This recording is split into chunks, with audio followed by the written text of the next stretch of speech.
comment peut-on soutenir la chasse, encore plus être chasseur, et en même temps se prétendre écologiste ou prétendre avoir forcément une sensibilité écologiste? Libération en 2019 donnait cette estimation de 8000 tonnes déversées chaque année en France par les chasseurs qui s'adonnent parfois à leur joie du ball-trap.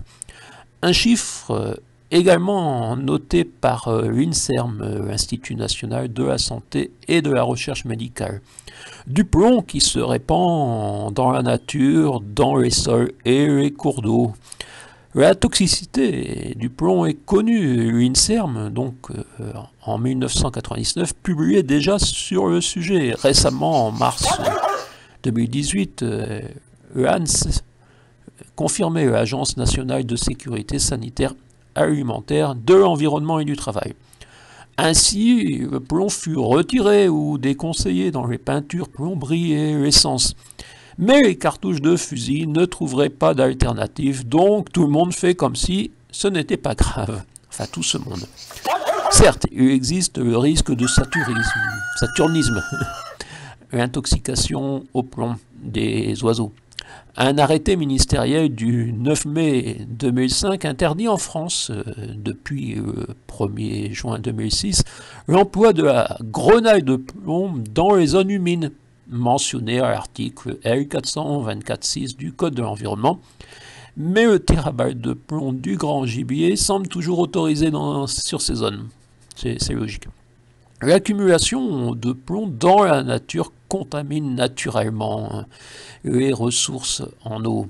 Je vous ai noté l'INSERM en 1999 qui publia sur le sujet. Pourtant, le 5 avril 2001, M. Gérard Miquel, alors un de nos sénateurs lotois, un de nos prétendus socialistes, donc soucieux de l'environnement, rendait un rapport au Sénat avec un certain Henri Revol, que je ne connaissais pas, sénateur de Côte d'Or de 1989 à 2008, un apparenté du groupe UMP. Ce rapport du Sénat en 2001, les effets des métaux lourds sur l'environnement et la santé, avec une rubrique les déchets dispersés, l'exemple des plombs de chasse, où l'on note: les chasseurs tirent chaque année de l'ordre de 250 millions de cartouches, tout tir confondu, soit les 3/4 pour la chasse et le quart pour le ball-trap. On compte 300 billes de plomb par cartouche pour un poids d'environ 30 grammes, soit 6000 tonnes de plomb pour les seuls tirs de chasse. En milieu naturel, une balle de plomb met de 30 à 200 ans pour être désagrégée et dissoute. En dépit de la masse, 6000 tonnes par an, la dispersion des tirs en milieu naturel est telle que la chasse ne pose pas de problème ni sur l'environnement ni sur la santé de la faune et de l'homme. À l'exception d'un cas, la chasse au gibier d'eau, canard, colvert, sarcelle, pratiquée en France par 200 000 à 300 000 chasseurs. 6000 tonnes de plomb pour les seuls tirs de chasse. En 2001, 8000 tonnes de plomb pour la chasse et le ball-trap en 2019, l'ordre de grandeur ne suscite pas de controverse. On peut parler de 200 000 tonnes de plomb dans les 25 dernières années. Oui, ça c'est pas beaucoup. Alors, comment peut-on se prétendre soucieux de l'environnement et défendre la chasse? Je pose la question.